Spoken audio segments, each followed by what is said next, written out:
अनोखा तत्व जिसका है बहुत ही महत्व। मेरा संकेत है C और परमाणु द्रव्यमान है 12 इकाई, क्योंकि मेरे एक परमाणु में है 6 प्रोटॉन, 6 न्यूट्रॉन और 6 ही इलेक्ट्रॉन। मेरे भाई, हैरान हो रहे हो मैं तुम्हें अपनी कहानी क्यों सुना रहा हूँ? अरे इसके पीछे भी एक बात है जो मैं तुम्हें अब बता रहा हूँ। अब वास्तव में कल मुझे बहुत से तत्व मिले। उन्होंने अपनी अपनी उपयोगिता के लंबे बखान किए। सोना बोला, मेरे गहने बनते हैं। तो चांदी बोली, मेरे तो गहने और बर्तन भी बनते हैं।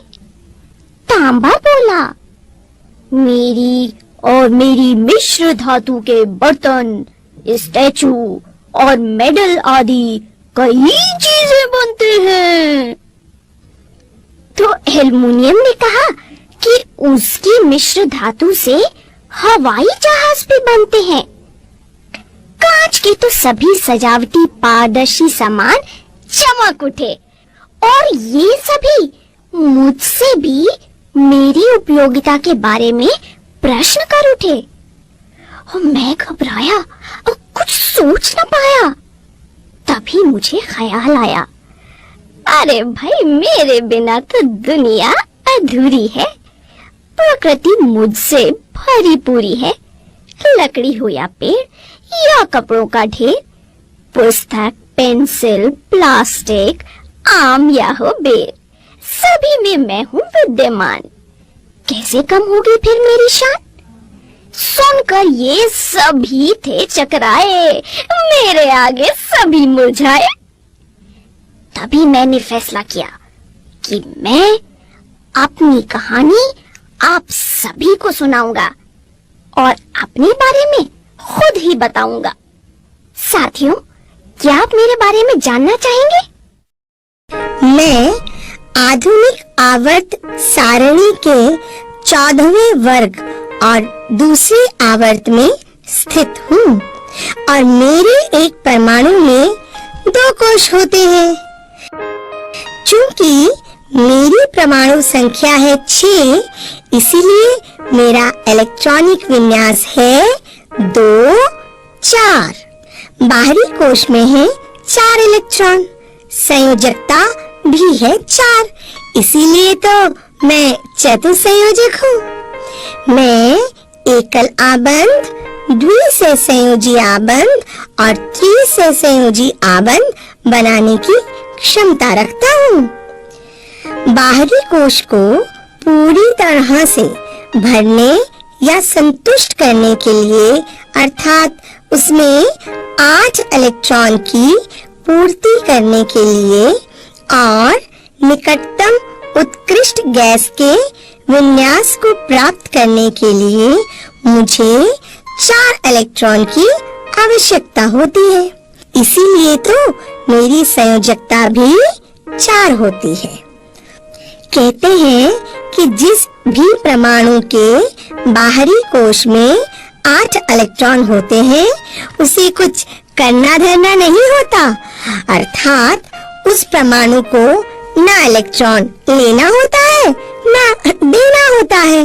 बड़े आराम की जिंदगी होती है और उत्कृष्ट होने का गौरव भी प्राप्त हो जाता है। तो मैं उत्कृष्ट गैस जैसा विन्यास कैसे प्राप्त करूंगा? यदि मैं 4 इलेक्ट्रॉन ले लूं और C4- ऋणायन बना लूं, तो मेरे 6 प्रोटॉन वाले नाभिक के लिए 10 इलेक्ट्रॉन अर्थात 4 अतिरिक्त इलेक्ट्रॉन धारण करना मुश्किल हो जाएगा। इसलिए ऐसा होना तो असंभव है।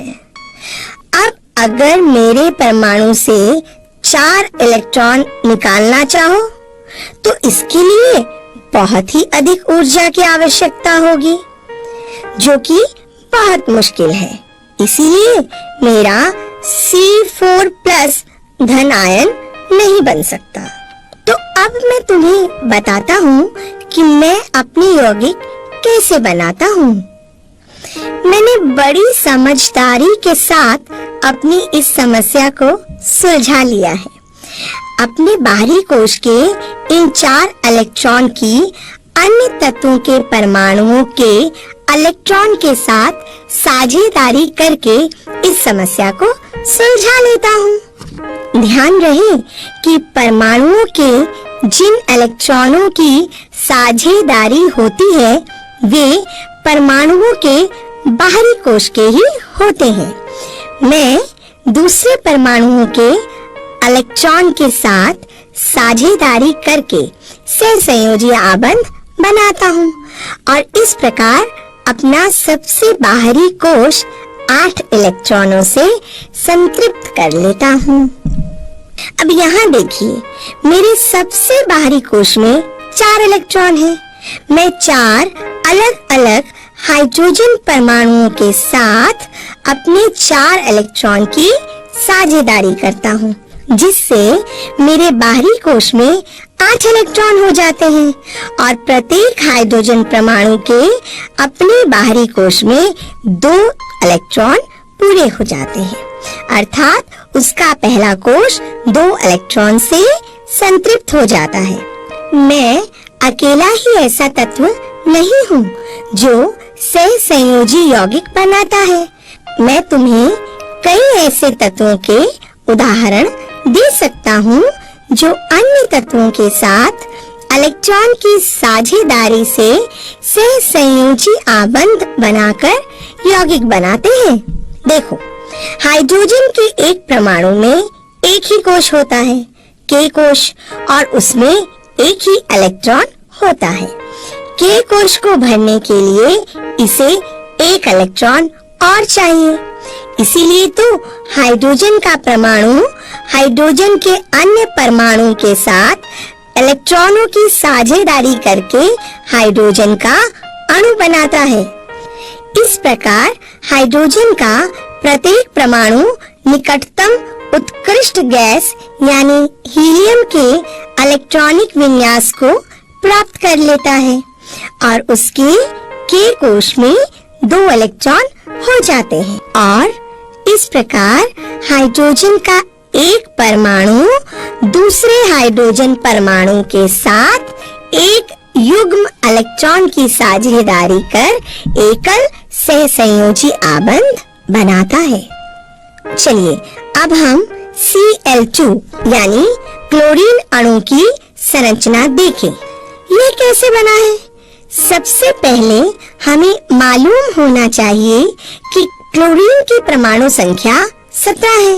इसका इलेक्ट्रॉनिक विन्यास 287 है। इसे अपना अष्टक पूरा करने के लिए केवल एक इलेक्ट्रॉन चाहिए। जब एक क्लोरीन परमाणु दूसरे क्लोरीन परमाणु से संयोग करता है तो दोनों में से कोई भी क्लोरीन परमाणु अपना एक इलेक्ट्रॉन दूसरे क्लोरीन परमाणु को देने के लिए तैयार नहीं होता, क्योंकि यदि एक क्लोरीन परमाणु अपने बाहरी कोश का एक इलेक्ट्रॉन दूसरे क्लोरीन परमाणु को दे देगा तो उसके बाहरी कोश में 6 इलेक्ट्रॉन रह जाएंगे और उसका अष्टक पूरा नहीं होगा।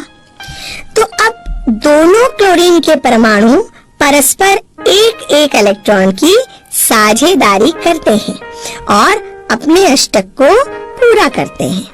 इस प्रकार क्लोरीन परमाणु के मध्य एक सहसंयोजी आबंध बन जाता है और क्लोरीन का अणु Cl2 बन जाता है। आइए अब देखें ऑक्सीजन का अणु कैसे बनता है। ऑक्सीजन के परमाणु का इलेक्ट्रॉनिक विन्यास होता है 2-6, अर्थात उसके बाहरी कोश में होते हैं 6 इलेक्ट्रॉन और इसे अष्टक पूरा करने के लिए 2 इलेक्ट्रॉन की आवश्यकता होती है। जब यह ऑक्सीजन के ही दूसरे परमाणु से संयोग करता है तो ऑक्सीजन के दोनों ही परमाणु 2-2 इलेक्ट्रॉन की साझेदारी करते हैं। इसीलिए ऑक्सीजन के 2 परमाणुओं के बीच द्विसहसंयोजी आबंध बनता है। अब जल के अणु पर विचार करें। ऑक्सीजन का इलेक्ट्रॉनिक विन्यास 2-6, यानी ऑक्सीजन के बाहरी कोश में 2 इलेक्ट्रॉनों की आवश्यकता है। हाइड्रोजन परमाणु के कोश में 1 ही इलेक्ट्रॉन होता है। हाइड्रोजन का परमाणु अपना इलेक्ट्रॉन नहीं देगा, बल्कि ऑक्सीजन और हाइड्रोजन के परमाणु इलेक्ट्रॉन की साझेदारी करेंगे और ऑक्सीजन और हाइड्रोजन के मध्य सहसंयोजी आबंध बनेगा। यहाँ एक ऑक्सीजन का परमाणु हाइड्रोजन के 2 परमाणुओं के साथ संयोग करता है। अब नाइट्रोजन के परमाणु को देखिए। इसका इलेक्ट्रॉनिक विन्यास 2-5 है। इसे अपना अष्टक पूरा करने के लिए 3 इलेक्ट्रॉन की आवश्यकता होती है। जब यह नाइट्रोजन के एक अन्य परमाणु के साथ संयोग करता है तो क्या होता है? यदि नाइट्रोजन का एक परमाणु नाइट्रोजन के दूसरे परमाणु को 3 इलेक्ट्रॉन देगा तो नाइट्रोजन के एक परमाणु का अष्टक पूरा हो जाएगा, लेकिन नाइट्रोजन के दूसरे परमाणु का अष्टक पूरा नहीं होगा। इसलिए दोनों नाइट्रोजन परमाणु 3-3 इलेक्ट्रॉन की साझेदारी करके ही अपने अष्टक को पूरा कर सकते हैं और दोनों ही नाइट्रोजन परमाणुओं के मध्य 3 युग्म इलेक्ट्रॉन की साझेदारी से त्रिसहसंयोजी आबंध बनाते हैं और दोनों ही नाइट्रोजन परमाणुओं के मध्य 3 युग्म इलेक्ट्रॉन की साझेदारी से त्रिसहसंयोजी आबंध बनता है। अब अमोनिया के अणु के बारे में समझिए। अमोनिया यानी NH3। अमोनिया के एक अणु में एक नाइट्रोजन 3 हाइड्रोजन परमाणुओं के साथ एक इलेक्ट्रॉन की साझेदारी करता है। नाइट्रोजन अपना अष्टक पूरा कर लेता है और प्रत्येक हाइड्रोजन भी अपने प्रथम कोश में 2 इलेक्ट्रॉन पूरे कर लेता है और इस प्रकार अमोनिया का एक अणु बन जाता है। मेरी हाइड्रोजन परमाणु के साथ गहरी दोस्ती है। मेरे बाहरी कोश में है 4 इलेक्ट्रॉन। इसमें 8 इलेक्ट्रॉन की पूर्ति करने के लिए 4 इलेक्ट्रॉन और चाहिए। हाइड्रोजन के एक परमाणु में होता है 1 इलेक्ट्रॉन, इसीलिए मैं 4 हाइड्रोजन परमाणुओं के साथ एक इलेक्ट्रॉन की साझेदारी करता हूँ। इस प्रकार मेरा भी अष्टक पूरा हो जाता है और प्रत्येक हाइड्रोजन के कोश में भी 2 इलेक्ट्रॉन आ जाते हैं और वह भी संतुष्ट हो जाते हैं और बन जाता है मीथेन। इस प्रकार मैं हाइड्रोजन के साथ भी सहसंयोजी आबंध बनाता हूँ। मेरे व हाइड्रोजन के यह यौगिक हाइड्रोकार्बन कहलाते हैं। मैं तुम्हें अपने इन कार्बनिक यौगिकों की जानकारी आगे दूंगा। सहसंयोजी आबंध वाले अणुओं में यानी सहसंयोजी यौगिकों में भीतर तो प्रबल आबंध होता है, लेकिन सहसंयोजी यौगिकों में अंतरा अणुक बल आयनिक यौगिकों के बीच लगने वाले स्थिर वैद्युत बल की तुलना में कम होता है। इसीलिए सहसंयोजी यौगिकों का गलनांक और क्वथनांक आयनिक यौगिकों की तुलना में कम होते हैं। चूंकि सहसंयोजी यौगिकों में परमाणुओं के मध्य इलेक्ट्रॉन की साझेदारी होती है, इसीलिए आयन नहीं बनते और इसीलिए सहसंयोजी यौगिक विद्युत के कुचालक होते हैं तथा आयनिक यौगिक द्रव रूप में या विलयन रूप में विद्युत के सुचालक होते हैं। अब मैं तुम्हें अपने अपर रूपों के बारे में बताता हूँ। मैं प्रकृति में मुक्त अवस्था में कई रूपों में पाया जाता हूँ, यानी मेरे कई अपर रूप हैं। अपर रूप नहीं जानते? मुक्त अवस्था में पाए जाने वाले मेरे ऐसे रूप जिनके रासायनिक गुण तो समान हैं, लेकिन भौतिक गुण भिन्न भिन्न होते हैं, अपर रूप कहलाते हैं। जैसे मेरे कुछ अपर रूप हैं हीरा, ग्रेफाइट और फुलेरिन। हीरा, ग्रेफाइट और फुलेरिन तीनों ही मेरे परमाणुओं से बने हैं। फिर इनके गुणों में अंतर क्यों है? क्यों? क्योंकि मेरे इन अपर रूप में कार्बन के परमाणुओं के परस्पर आबंधन के तरीकों में अंतर है। हीरे में मेरा प्रत्येक परमाणु अर्थात कार्बन का प्रत्येक परमाणु कार्बन के 4 अन्य परमाणुओं के साथ दृढ़ सहसंयोजी आबंध बनाता है और इसीलिए दृढ़ त्रिआयामी यानी 3 डायमेंशनल संरचना बनती है। लेकिन ग्रेफाइट में मेरा प्रत्येक परमाणु अर्थात कार्बन का प्रत्येक परमाणु कार्बन के 3 परमाणुओं के साथ एक ही तल पर सहसंयोजी आबंध से जुड़ा होता है, जिससे षटकोणीय हेक्सागोनल संरचनाएं बनती हैं। इन षटकोणीय यानी हेक्सागोनल संरचनाओं में एक आबंध द्विआबंधी होता है, जिससे कार्बन की संयोजकता पूर्ण हो जाती है।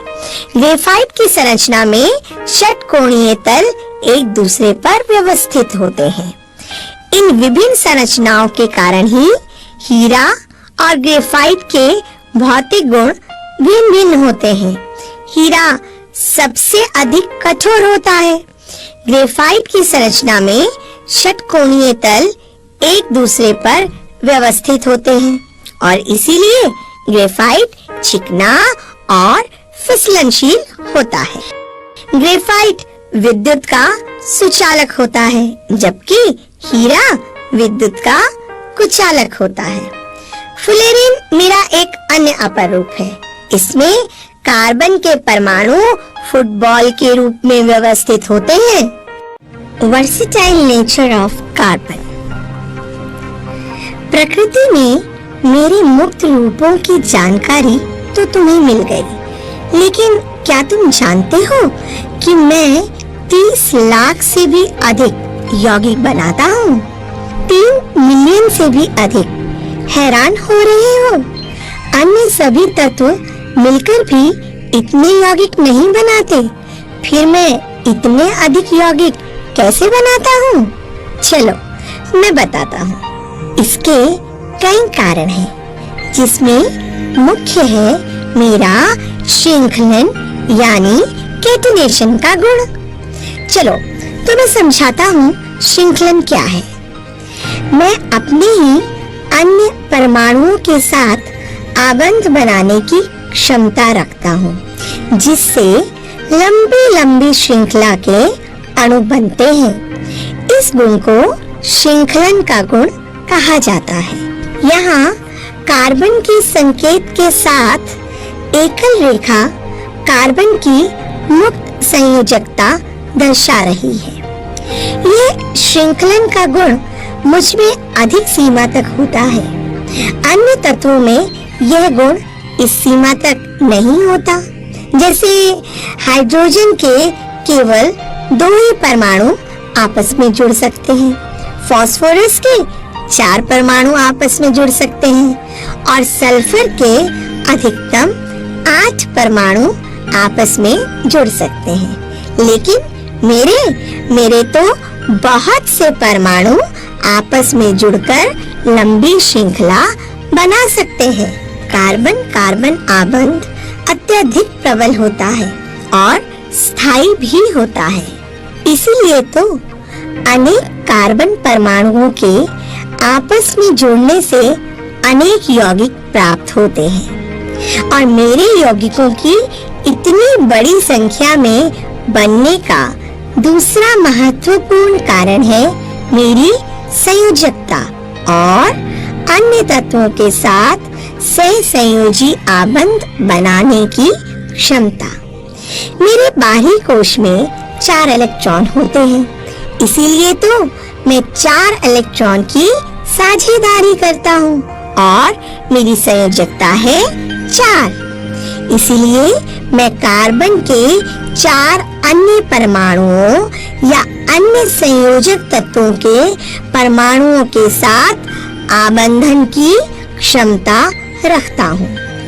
इसीलिए मैं oxygen, hydrogen, nitrogen, sulphur, chlorine और अन्य तत्वों के साथ भी संयोग कर अनेक यौगिक बनाता हूँ।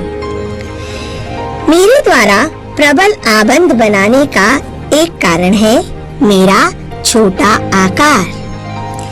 परमाणु के छोटे आकार के कारण ही इलेक्ट्रॉन के सहभागी युग्म यानी शेयर्ड इलेक्ट्रॉन पेयर्स को नाभिक मजबूती से पकड़े रहता है और इसीलिए परमाणुओं के मध्य प्रबल संयोजी आबंध बनता है, जबकि बड़े परमाणुओं वाले तत्वों से बने आबंध तुलना में अत्यंत दुर्बल होते हैं।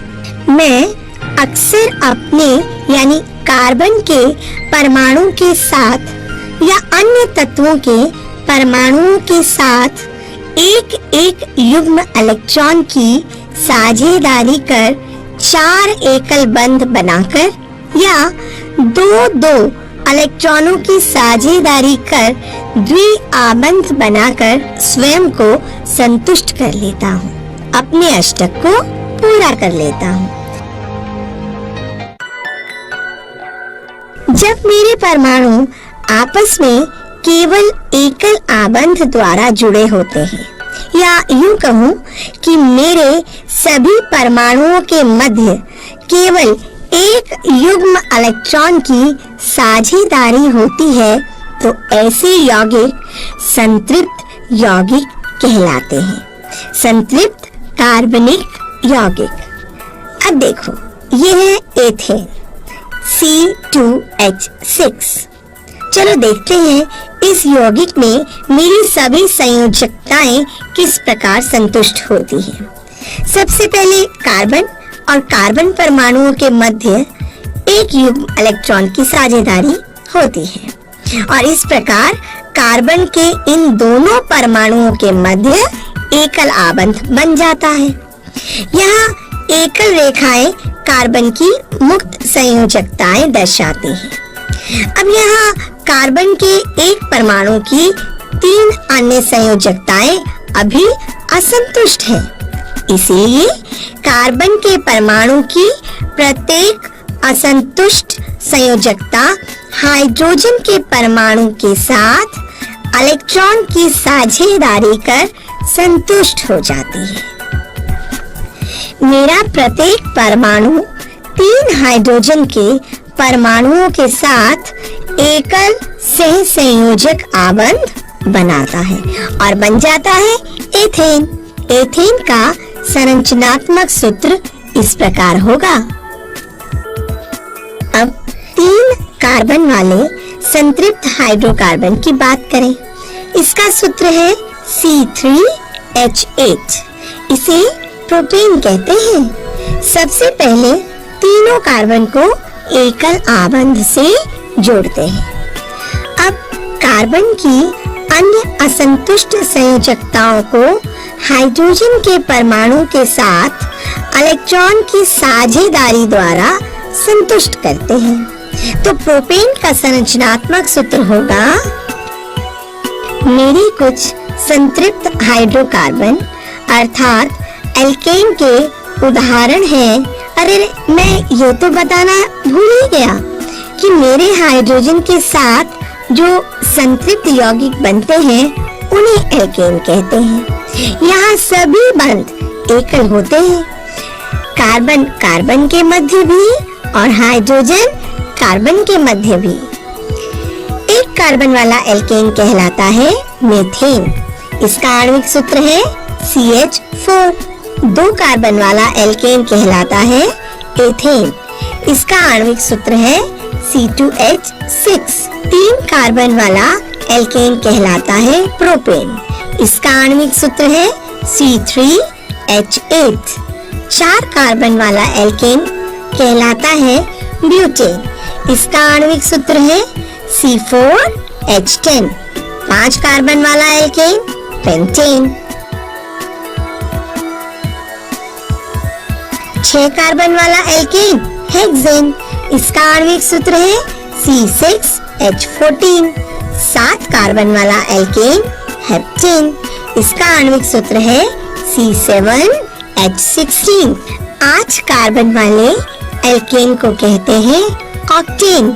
इसका आणविक सूत्र है C8H18। 9 कार्बन वाला एल्केन कहलाता है नोनेन। इसका आणविक सूत्र है C9H20। 10 कार्बन वाला एल्केन कहलाता है डेकेन।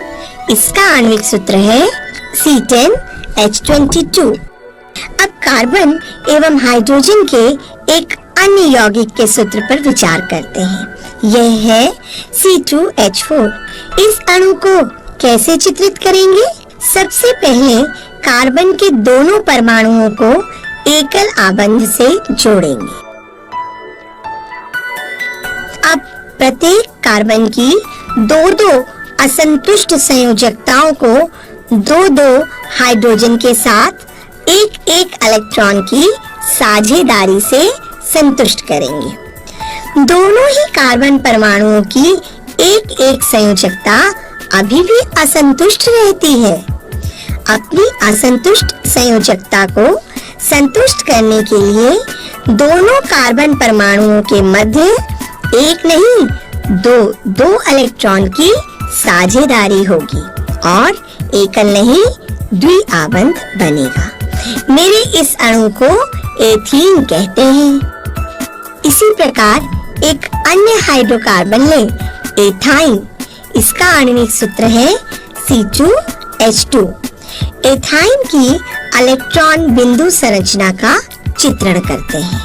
यहाँ मेरे कार्बन के दोनों परमाणु 1-1 हाइड्रोजन के परमाणु के साथ 1-1 युग्म इलेक्ट्रॉन की साझेदारी कर अपनी 1-1 संयोजकता तो संतुष्ट कर लेते हैं, लेकिन और हाइड्रोजन के न होने से कार्बन के दोनों परमाणु अपनी 3 संयोजकताएं आपस में 3 युग्म इलेक्ट्रॉन की साझेदारी कर संतुष्ट करते हैं और कार्बन कार्बन के मध्य बनता है त्रिआबंध।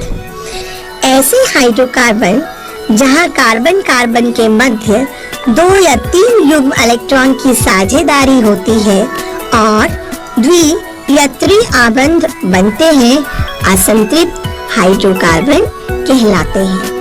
जिस हाइड्रोकार्बन में कार्बन कार्बन के मध्य द्विआबंध बनता है वह एल्कीन कहलाता है और जहां कार्बन कार्बन के मध्य त्रिआबंध बनते हैं वह एल्काइन कहलाते हैं। अब हम आपको ब्यूटेन के आणविक सूत्र यानी मॉलिक्यूलर फॉर्मूला से मिलवाते हैं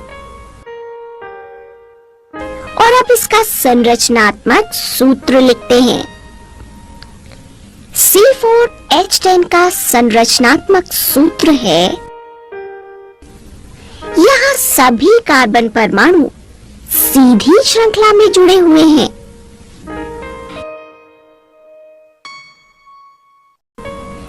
अब मैं आपसे एक प्रश्न पूछता हूँ, जरा बताइए क्या एक आणविक सूत्र का एक ही संरचनात्मक सूत्र होता है? या फिर यूं कहिए कि क्या हम एक आणविक सूत्र की 2 या 2 से अधिक संरचना बना सकते हैं? सोचिए सोचिए। चलिए हम इसे करके देखते हैं। C4H10 की क्या कोई दूसरी संभव संरचना हो सकती है? जब हम एक कार्बन की स्थिति को बदल दें और उसे मध्य कार्बन में लगा दें, तो हमें पी संरचना मिलती है और ये शाखित श्रृंखला वाली संरचना है। यहाँ आणविक सूत्र तो समान है, लेकिन संरचनाएं भिन्न भिन्न हैं। समान आणविक सूत्र लेकिन विभिन्न संरचनाओं वाले ऐसे यौगिक संरचनात्मक समावयव यानी आइसोमर्स कहलाते हैं। तो आपने मेरी दो प्रकार की संरचनाएं देखी, एक सीधी श्रृंखला वाली और एक शाखित श्रृंखला वाली। सीधी और शाखाओं वाली कार्बन श्रृंखलाओं के अतिरिक्त कुछ यौगिकों में मेरे यानी कार्बन के परमाणु वलय यानी रिंग के आकार में भी व्यवस्थित होते हैं। उन्हें चक्रीय कार्बन यौगिक कहते हैं।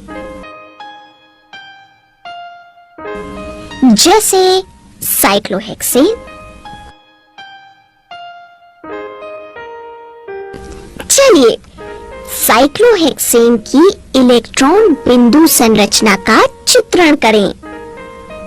सभी कार्बन परमाणु अन्य कार्बन परमाणु के साथ एक एक इलेक्ट्रॉन की साझेदारी करते हैं और 6 कार्बन परमाणु एक वलय जैसी संरचना बनाते हैं।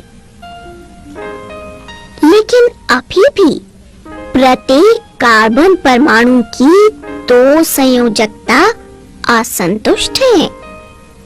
प्रत्येक कार्बन की 2 संयोजकता 2 हाइड्रोजन परमाणु के साथ इलेक्ट्रॉन की साझेदारी से संतुष्ट हो जाती हैं। तो साथियों, तुमने देखा मेरी कार्बनिक यौगिक सीधी श्रृंखला संरचना या शाखित या फिर चक्रीय संरचना के रूप में है। जानते हो, मैं एक अत्यंत मैत्रीपूर्ण तत्व हूँ। मैं केवल हाइड्रोजन के साथ मिलकर ही कार्बनिक यौगिक नहीं बनाता, बल्कि मैं अन्य तत्वों जैसे हैलोजन, ऑक्सीजन, नाइट्रोजन तथा सल्फर परमाणुओं के साथ भी आबंध बनाता हूँ। ये तत्व हाइड्रोकार्बन श्रृंखला में एक या अधिक हाइड्रोजन परमाणु को इस प्रकार प्रतिस्थापित करते हैं कि कार्बन की संयोजकता संतुष्ट रहे। ऐसे यौगिकों में हाइड्रोजन को प्रतिस्थापित करने वाले तत्वों को विषम परमाणु यानी हेटेरोएटम कहते हैं।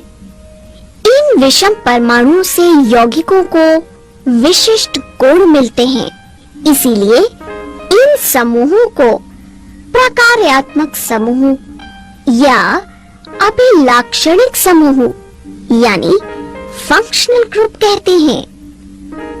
चलिए अब हम कुछ महत्वपूर्ण प्रकार्यात्मक समूह यानी फंक्शनल ग्रुप्स को देखें। जब कोई हैलोजन विषम परमाणु होता है तो प्रकार्यात्मक समूह हेलो समूह कहलाता है। जैसे यदि विषम परमाणु क्लोरीन है तो प्रकार्यात्मक समूह कहलाएगा क्लोरो और फॉर्मूला होगा Cl। जब विषम परमाणु ब्रोमीन होता है तो प्रकार्यात्मक समूह कहलाता है ब्रोमो और फॉर्मूला होता है Br। एकल रेखा के द्वारा समूह की मुक्त संयोजकता दर्शाई जाती है। यदि विषम परमाणु ऑक्सीजन है तो संभावित प्रकार्यात्मक समूह 4 हैं। अल्कोहल, एल्डिहाइड, कीटोन और कार्बोक्सिल। अल्कोहल का फॉर्मूला होता है OH, एल्डिहाइड का फॉर्मूला होता है CHO, कीटोन का फॉर्मूला होता है CO और कार्बोक्सिल समूह का फॉर्मूला होता है COOH। इन प्रकार्यात्मक समूहों की उपस्थिति यौगिकों के गुण धर्मों को प्रभावित करती है, यानी ऐसे यौगिक जिनमें भिन्न प्रकार्यात्मक समूह होते हैं उनके गुण धर्म भी भिन्न भिन्न होते हैं, लेकिन समान प्रकार्यात्मक समूह वाले यौगिकों के गुण धर्म लगभग समान ही होते हैं। जैसे ऐसे यौगिक जिनमें अल्कोहल समूह होगा उनके गुण भी समान होंगे,